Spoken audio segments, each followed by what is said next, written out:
Welcome to Finding the Voices. Today I am so blessed to have a very special guest speaker right here in my studio. Let me introduce you to Ainati Yamnungsina Kaujaba. I call her with all my heart Ima. First of all, a big welcome to our studio. She is Jamuna Advani, author of 4 books. As you can see, I have lined them up. This is the first book, Land of the Dancing Deer, which has actually inspired me to start writing. And we have Symphony of Heart Songs. And my favorite, The Letter, which gave me a lot of details about Manipur, ways of life, and I really love all the characters.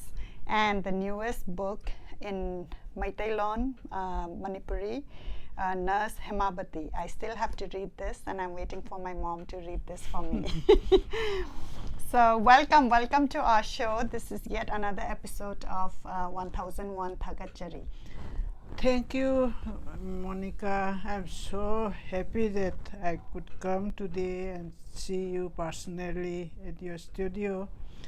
And I'm, as you know, I'm Jamuna, and originally my Bamningol from Impal, Kasampat. And once when we were small children, and then we were in Jiribam, and I grew up there, and then later on we came to Impal for study in 7th grade. And from there on, I have been doing my studies there and finished my intermediate in college, DM college, and then went for nursing, BSc nursing in Delhi University. And after coming back from the university after graduating, I worked for 5 years as a sister in Impal Civil Hospital. Those days there was no medical college, and after completing 5 years, I resigned and started as a I devoted my time for my children and my home, and at the same time I did lots of learning, new hobbies and creative hobbies and all that. I was keeping myself busy and did some social work for the local communities of Shillong and Calcutta. And after the children were grown up and everything settled, we planned to move to Canada. Once we moved to Canada, and then within 1 year my husband had a stroke and passed away. After that, my life changed completely.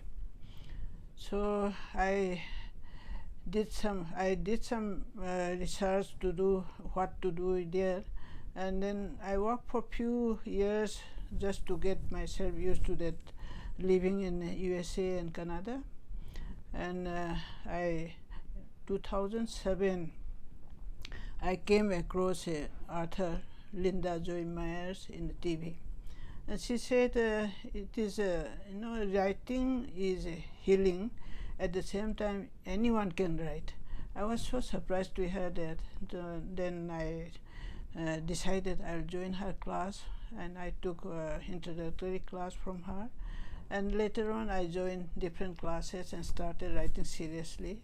So my first book is this Land of the Dancing Deer, and then later on the Symphony of Heart songs. Then in the meantime, I was writing my daily, I used to write at night my daily activities. So that kept me a series of things which I could remember nicely, and that is part of this book. And then I started writing, and then after 3 years, I could complete and then publish it in 2014. So it took you 3 years. Yeah. But when you started journaling, you were thinking about a book, or you were just nothing. trying nothing, to, okay. Yeah, nothing, just journaling. Okay, got it. So that is, and then this book has given me satisfaction, and because my publisher says I got my royalty. Yay! No, I mean, like, I love all the book. I still have to read this, but I really love the letter because it really made me see a glimpse of your life, your experience, and, you know, like, I think things which I have heard of, but I could really picturize it. So thank you. And then more, I remember mostly about Jiribam, where I grew up as a small child, and now it's all completely changed. I went to see once. So 2017, I was in my mind. I had been wanting to read this Meitei Mayek. So I started studying myself, and then now I can read and write. And this Narasimhavati is a combination of that Bengali script and as well as Meitei script. And then I kept this Narasimhavati name because I heard her story from her daughter when she was a child. She's from Bomdila village near after the airport. There is a village, Bomdila. So when her three brothers were studying in school and she was not allowed to go to school, so she was very disappointed. But she used to read whatever the brothers used to study in school. So at home she used to read that. So one day one of the school teachers came to visit their place, and he was talking to her, "Why don't you come to school?" So the mother says she has to help me in the house, but she can read and write. He was surprised, the teacher was surprised, and then he got the book from the brother's book and started reading, and so he immediately convinced them she should be sent to the school. So she started studying and then became a nurse. That is, and I was so impressed with her story. That is why I choose her name. There are short stories in this. Okay, so it is based on her life, on the her story? life, yeah, a real story. Okay, all right. Yeah, I did. My mom started reading and I did hear a little bit, but I haven't completed. But as Ima has indicated, this is written in both the script. Yeah, so we have the Bengali script, but it is in Meitei Lol, and we have in Meitei Mayek too over here. And one thing what I am really inspired is, like, if you don't mind, what is your age? Oh, I'm 84 now. Ima is 84, and Ima is so adaptable, and that's one thing I really admire in you, that, you know, with your age, everybody, even me, sometimes we get challenged into how quickly the world is changing and into learning new things, and see how Ima has learned Meitei Mayek, and I'm ashamed to say that I haven't learned it as yet, but you know, there is no bar in age that you can pick up anything and you can learn and you can master. So that's really inspiring for me and, you know, for many of our Even viewers. now, I know before I sleep, I write few letters so that I don't forget it. You don't forget it. So, Okay.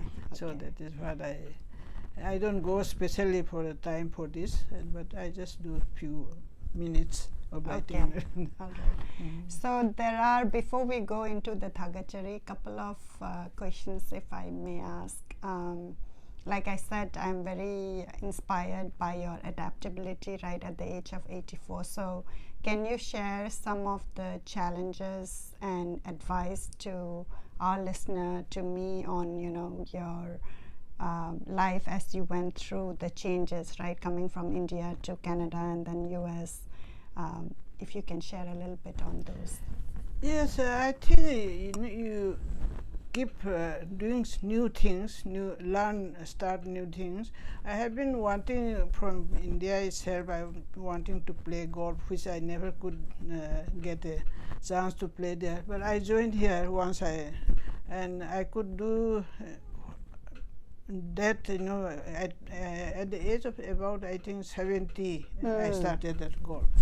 So I did for some time, and then my knee was getting worse, so I stopped that later on. And then join the new clubs, ladies clubs and all that, and keep yourself active. Especially, either walk or join some, according to your age, you can join the exercises, which they have different stages of exercises. For young people, yoga is okay. For older people, it's a bit difficult to start yoga. So, so I joined the different levels of the thing, and then now I am more in walking, and then I do some. You can't believe that I joined that line dancing. That is for we don't need a partner for that. That gives you 1 hour. Line dancing. Line dancing. Okay. And that gives 1 hour. After the class, you are sweaty. So this is. So how is line dancing? Is it very? It is quite distinct. Steps are there, and you go around, and then different. You see in the internet. Okay. Okay. See, I didn't even know about line dancing. Line dancing is very popular in, especially in Texas and all that cowboy places. Okay. So that gives me. Energetic, and then at the same time I keep learning new things, and then my time most of my time is spent in the garden. Also I do lots of active doing my gardening, and then reading and joining the clubs for reading clubs, and then writers club. All this keeps me busy. So the key is in trying new things, and you may end up liking that, and always having that urge to learn more and more. Okay, perfect. So was there any something which you remember which was very challenging for you when you came here? Challenging is past when we come from India, their language when they talk is a bit difficult to understand. So you gradually pick up, and I was a bit shy also to start. But anyway, life is when you have to do something, you make up your mind, because my husband was no longer and children were on their own, so I didn't want to depend on them. So I just, that is what the willpower starts. So what has helped you a lot, right? Like what drives you to do what you're doing now? What are the rituals you follow? Lots of support from my children also. They encourage me to do, and they help me in different ways. And then the 2012 I joined one Buddhist group that has helped me a lot. Peace of mind, and then challenging, and then keeping people happy, share your happiness with others. That has helped me a lot since 2012. And whatever I have been successful in publishing books and all that has guided me a lot. I have full belief in that. Okay. Yeah. So when you say, right, you have joined, like what do you practice? Is it meditation? Is it chanting? There is a chanting, and that chanting is loud chanting, and is sort of meditation. The loud chanting is a vibration, that sound goes to the universe and comes back to you and to others for your wish, whatever you're wanting to happen in your life, and then for the good of people, for yourself, for anyone that you chant Nam. This is known as Nam Myoho Renge Kyo. That has got a Sanskrit and Chinese word. Meaning is there. I can explain to you later on. So that has helped me a lot, and then that is one of the main things. We have a big organization in California. Everywhere there is. So we help each other. We go to houses where people are not doing well and helping them out mentally, spiritually. So that is one thing has helped me a lot in my life. Yeah. So how many times do you do the chanting? Chanting I do morning and evening. So it depends. It depends on your work. If you have time, you can do hours also. but if you don't have time, about 5 minutes, 2 minutes you do. And okay, so it is that chanting, the vibration, which uplifts that uplifts the positive energy around. Okay. So for me, I feel as if, people are going to learn motivational speeches and all that. So for me, it is just like that. This has helped me. I see. I see. That's very interesting. No, I know that you have shared it, but I wanted to share it with our viewer on how powerful that has shaped your life. So, all right. So is there anything else you want to share with us before we go to our Thagatchari segment? Yes, that is what my feeling is. You keep yourself active, start learning new things, and then take care of your health. Don't give too much emphasis on your sickness. Like focus on the positive thing. That is what I feel. Right, absolutely. And I know that Ima also believes in gratitude. So as I am doing and learning and in the personal growth area, right, focusing on positive, I learned that showing gratitude is the core, and it could be the beginning of making and elevating oneself, right, to the positive way. And when I look into many of the people I have interviewed, or many of the great things what people are doing, I felt that there is a lack of recognition, especially in the scenery of Manipur. And also I felt that many people have become more focused into criticism and telling what is wrong than focusing into what is right. And that's how 1001 Thagatchari started. So before we start, can you share your thoughts on gratitude? As soon as I came to know about this program, I really admire you for establishing this, and I am thankful to you for starting this program. So I really love this idea. So and I have learned so many about so many people whom we haven't I also learned from you all those interviews. I never knew people existed like that. It's really and that really shows within our community there are so many people who have done so many good things, but it's just that we have not been focusing on them. All right, so I can't wait to hear about what Ima is going to share about her nomination. So to start with, we are doing it in 3 categories. One is the person in your personal space whom you want to talk about and share gratitude. Yes, my personal life, and there are so many people I want to give my gratitude, but one person is my grandmother, who from childhood she has been giving me all the care, whatever I wanted. I couldn't talk to my father. Mother, of course, she didn't have any power. And then my grandmother was the one who could manage things. So she was the one who took care of me so much.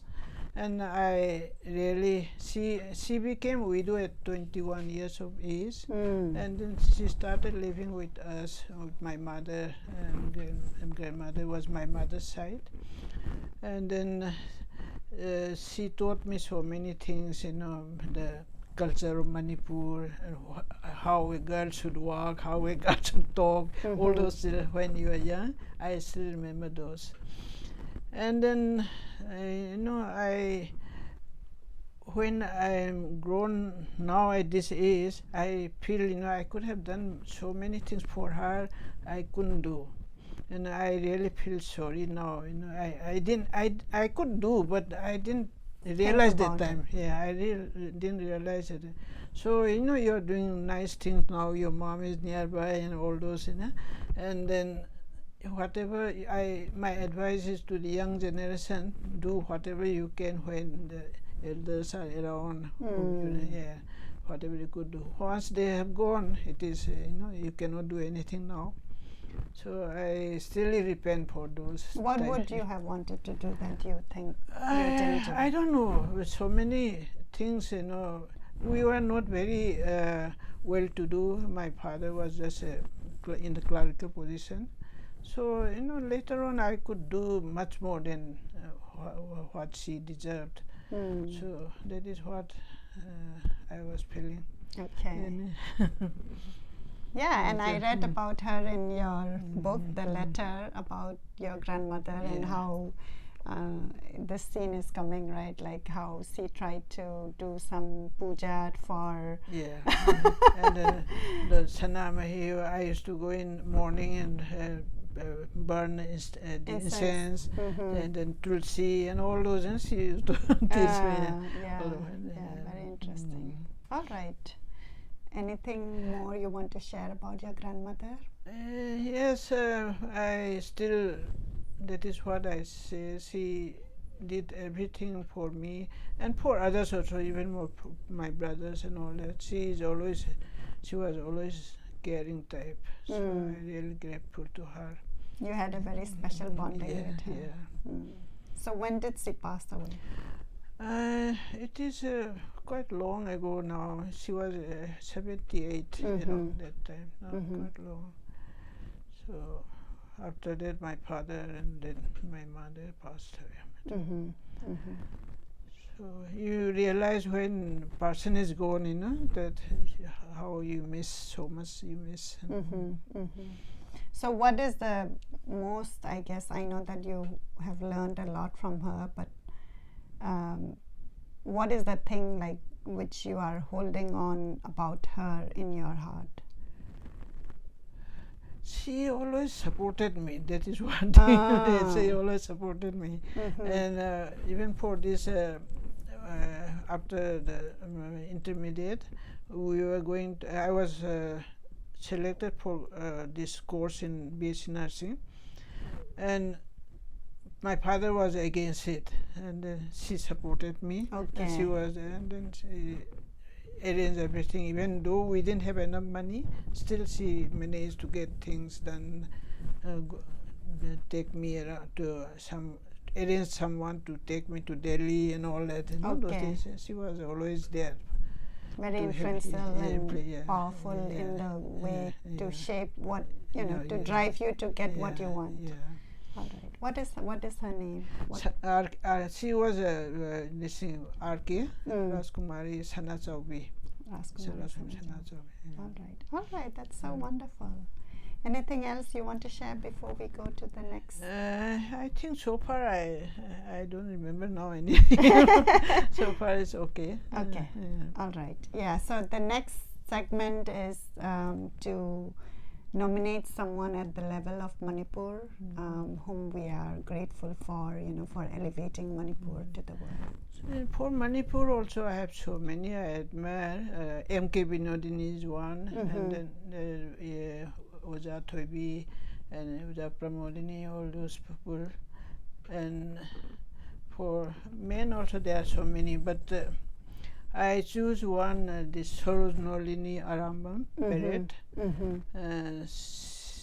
I came across her when she was in Jiribam. Her father was a magistrate there. And she was I think, 10, 12 years old she must have been. I was younger than her, and I used to admire her when she goes around with her father and all that. And she was sent to a convent school in Haplong. And then since then I knew her. And then when I went to Imphal for study, when we moved to Imphal, so I met her again, and then she was very helpful in guiding me and all that. So she was 2-3 years senior to me. She studied her BA and MA in philosophy from Calcutta University, and she was the first Meitei woman to study to pass that. And then later on, she came across some Naga students and all that, and she was influenced quite a lot, and she baptized herself into Christianity. And then then she, after sometimes, she went to England, I think late 50s, and then she finished her the bachelor in divinity, and then she got married to another. He is also in this line, and Professor Dr. Perrett, John Perrett.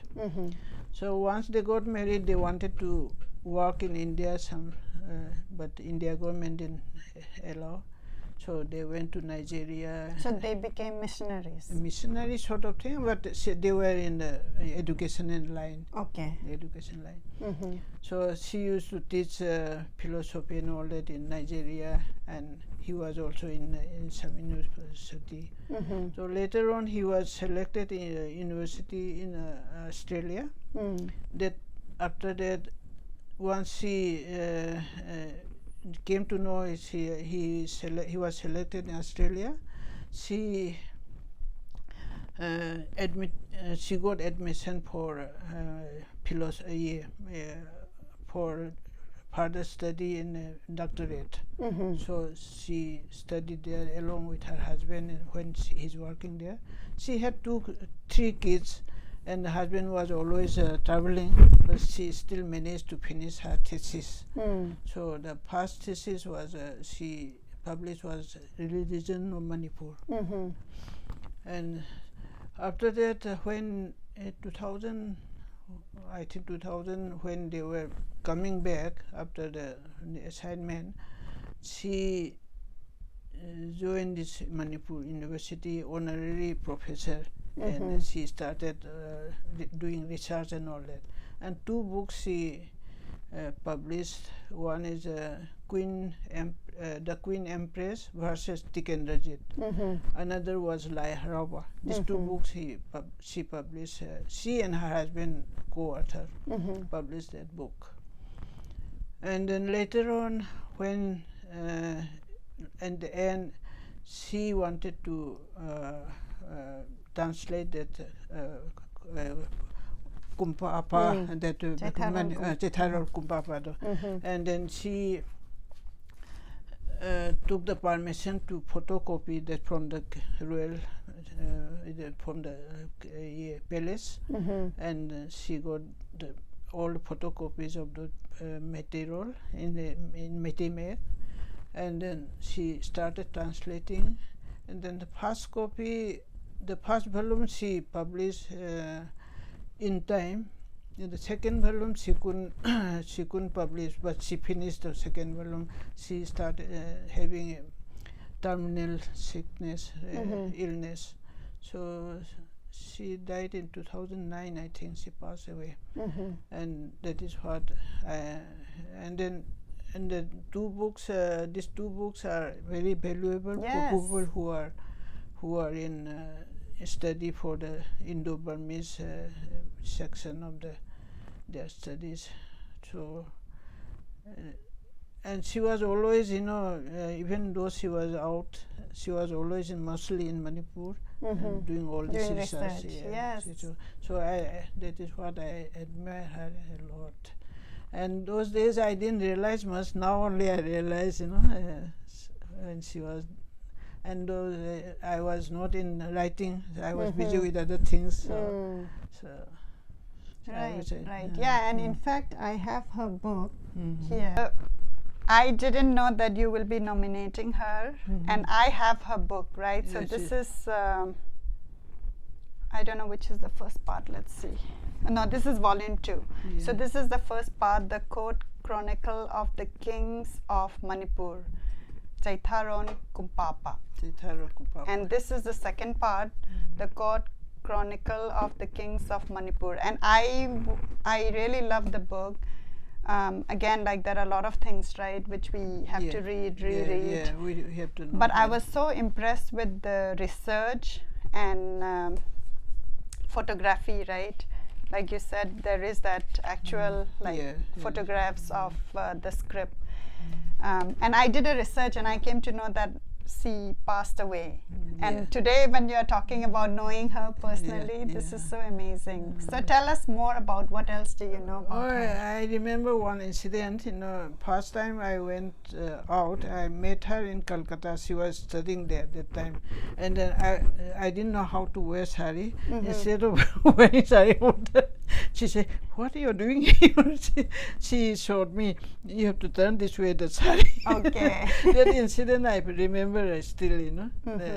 She was always my elder sister, and I have a photo I don't have with me. So as soon as I passed my matric, and they were seniors, and we went together for a picnic. That picture is still there. 5, 6 of those days. Only few people passed matric exam and all that. I think minimum must have been 2 persons at a time. In our time, it was 8. And then only 4 of us passed. Like you're talking about amongst women? Among I women, see. yeah, Okay. among the women. So because like you said, in your time a little bit before, women were not really encouraged to study. Yeah. And amongst those, there were like 2 people in one batch who passed, or 4 people. So she took me. She invited me to join the 5, 6 of us, and then went for a picnic. And that on that Rajkumar, he had a garden in that on the way to Dimapur, that road. So we had that picnic together. That is what I remember her much well. Yeah, no, it's so interesting. And I didn't know about the other 2 books which you were mentioning, The Queen versus Tikendrajit I and don't have that book. I'm going to look it up, and like I love collecting books and reading them too. So that's I have awesome. the first also. The second I don't have. So you are saying that the second part, like she had completed it, but it was not published, and she passed away, but her family published it. Her husband. Okay, yeah. Her husband was also part of her program. He was always encouraging her, helping her together. So that is. Yeah, and it is a great gift, right, for all the future generations on her research. She started learning this Meitei and then translated it. Look at her. So that is what it is. Yeah, these are like really great gift for all of us. And the way she was so much determined to do this is really admirable. And especially, like after she left Manipur and so much of research, and really this is like, you can refer to it for many of the things, like now we don't know by heart, right? Like the months, like Fairen is like January, Feb. Like we don't know about all this when we look into the days, but here everything is very detailed and translated as per our scriptures. And the good thing is we have a copy of that scripture to the manuscript of Chaitharol Kumpapa in Meitei Mayek. So even if we don't know, right, just the look of it that our ancestors have kept this, and having a copy, like it's really thank nice. goodness they didn't burn this. Yes. Absolutely, this is so cool, and I'm so glad that you have nominated her, even though she's no longer with us. Her work is there, and which is a gift for all of us. And if you don't have it, I would definitely recommend you to look it up. And now I came to know about the 2 other books, which I'm going to look it up too. All right, so moving on to the 3rd category, which is nominating somebody at the global level. At the global level, now I nominate this Daisaku Ikeda. He is one of the founders of this Shokagokai International. This is a lay Buddhist organization. And after he became a 3rd president, the organization expanded to 12 million people and then 192 countries. And he is a Buddhist philosopher, writer, poet, and then peace of the world, and then nuclear disarmament advocate. He every year he goes to the UN to support to submit a proposal for the disarmament. And he has written about more than 100 books and articles, and I don't know how many prizes he has got, honorary doctors, and I was reading I cannot remember all those, but about 382 certificates, honorary doctors, and all this from the higher learning institutions all over the world, including USA, India, Brazil, then China, is all Moscow. Every country has recognized him. So, and he has written, the last book was a New Human Revolution, and he's this is sort of a novel. He is the main protagonist in that, but he has put a different name in there. So how he has managed to go all over the world to spread this Buddhism, so that each and every person can be happy. If you are happy, there will be peace in the world. That is what his theory is, philosophy, and how you can make yourself happy.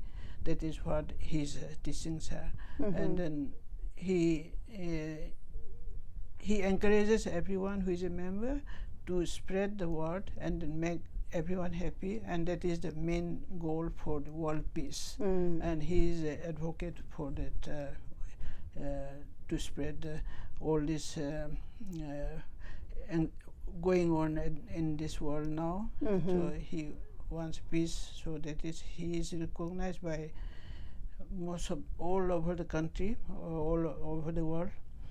And the last one, there is Martin Luther King and Gandhi, and his name, three of them. There is one organization, and how their works are giving the program to bring peace in the world, and they have started traveling exhibition, the three people's work, Ikeda, Gandhi, and Martin Luther King, these three. So they started in Atlanta, and then again in India also they came, I think, and then Tokyo, like that. All over the world they are putting the exhibitions, their work, so that people will know what they're doing. And then last in 2015, I think this organization has given an award to a Muslim he was a, what is his name? I'm forgetting the name. And he is a scholar. He's a scholar in that Muslim fellow. He was given the Islamic scholar Fethullah Gulen. Okay. So this organization is given the award to that. So so many books he has written. I cannot I cannot mention each and every one, but Lotus Sutra. Lotus Sutra is when Buddha's last 8 years, he was teaching this Lotus Sutra, when he realized what is the real thing. The Lotus Sutra has got 28 chapters. Out of that, 2nd and 16th chapters we read daily. We read daily in our chanting. So Buddha, when he was teaching this, there was no written things. All his disciples, he made them learn. So disciples depend on how they take the thing. So different disciples have different versions. So the different Buddhism is you can see all over the world.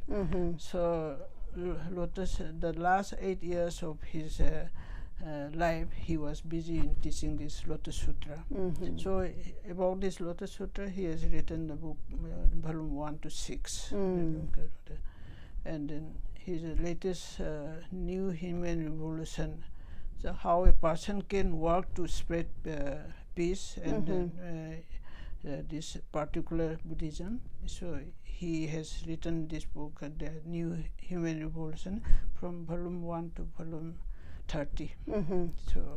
So that is how he's 90 now.